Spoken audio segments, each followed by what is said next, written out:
नमस्कार।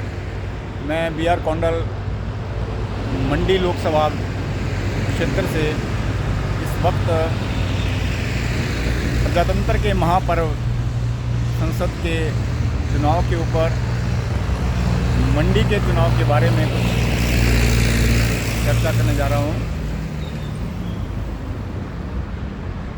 पिछले कल लोकसभा चुनाव की घोषणा हो चुकी है और उसके साथ ही चुनाव आयोग ने हिमाचल प्रदेश में 6 उन विधायकों की जगह भी चुनाव कराने का फैसला लिया है जिनकी सदस्यता ख़त्म हो चुकी है और मामला अभी उच्चतम न्यायालय में लंबित है।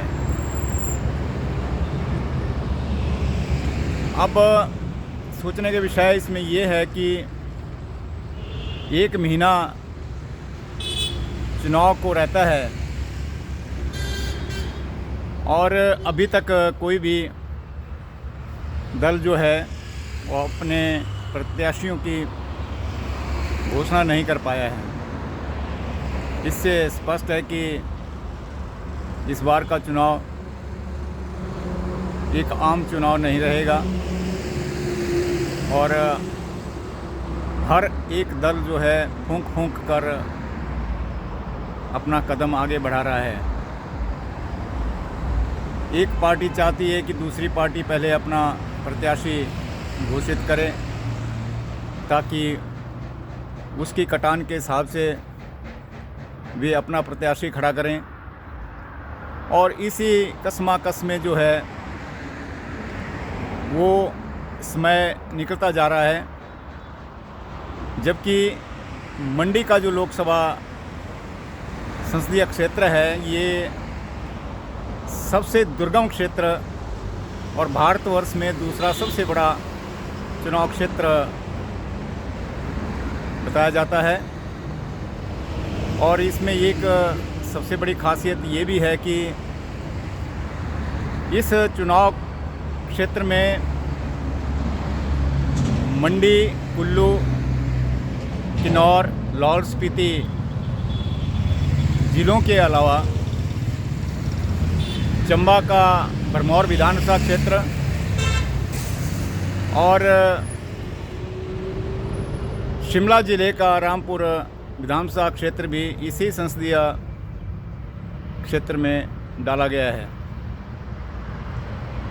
और सबसे दिलचस्प बात यह है कि इस पूरे संसदीय क्षेत्र के कुल मतदाताओं का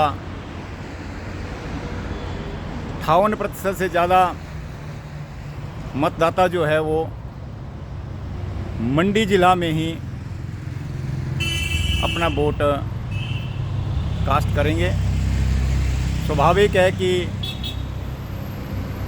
इस पूरे लोकसभा क्षेत्र में मंडी ज़िले की भूमिका अहम रहेगी, लेकिन लोगों के लिए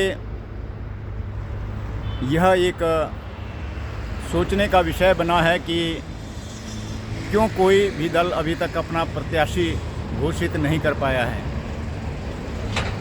इसके पीछे शायद जो हिमाचल प्रदेश में हाल ही में राजनीतिक उठापटक हुई है वो भी एक कारण रहा होगा,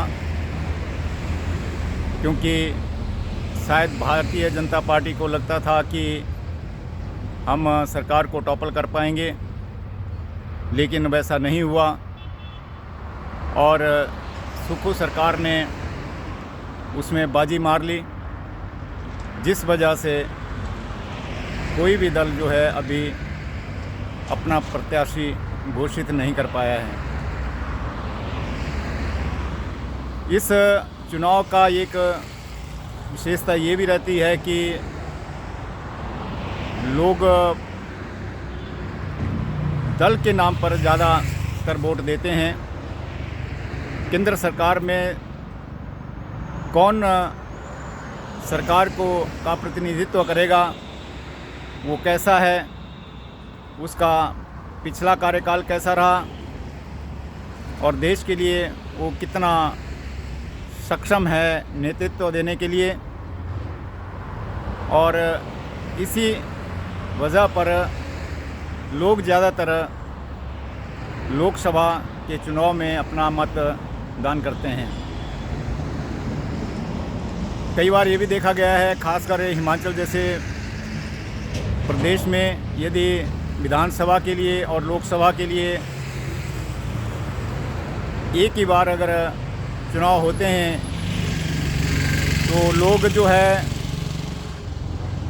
संसद के लिए किसी और प्रत्याशी को, किसी और दल को, और विधानसभा के लिए किसी और दल को भी वोट देते हुए देखे गए हैं। और इस बार क्योंकि 6 विधानसभा क्षेत्रों में भी चुनाव दोबारा हो रहे हैं, और ये चुनाव अभी 1 साल पहले ही हुए थे, लेकिन परिस्थितियों ने ऐसी करवट ली कि दोबारा इन विधानसभा क्षेत्रों में चुनाव होने जा रहे हैं। और अब लोग उन क्षेत्रों में किस पार्टी के किस कैंडिडेट को जिताते हैं, यह देखना भी एक बहुत ही दिलचस्प रहेगा। और हिमाचल प्रदेश सरकार के लिए लोकसभा के चुनाव से कहीं ज़्यादा महत्व यहाँ के जो 6 विधानसभा चुनाव हो रहे हैं वे रहेंगे।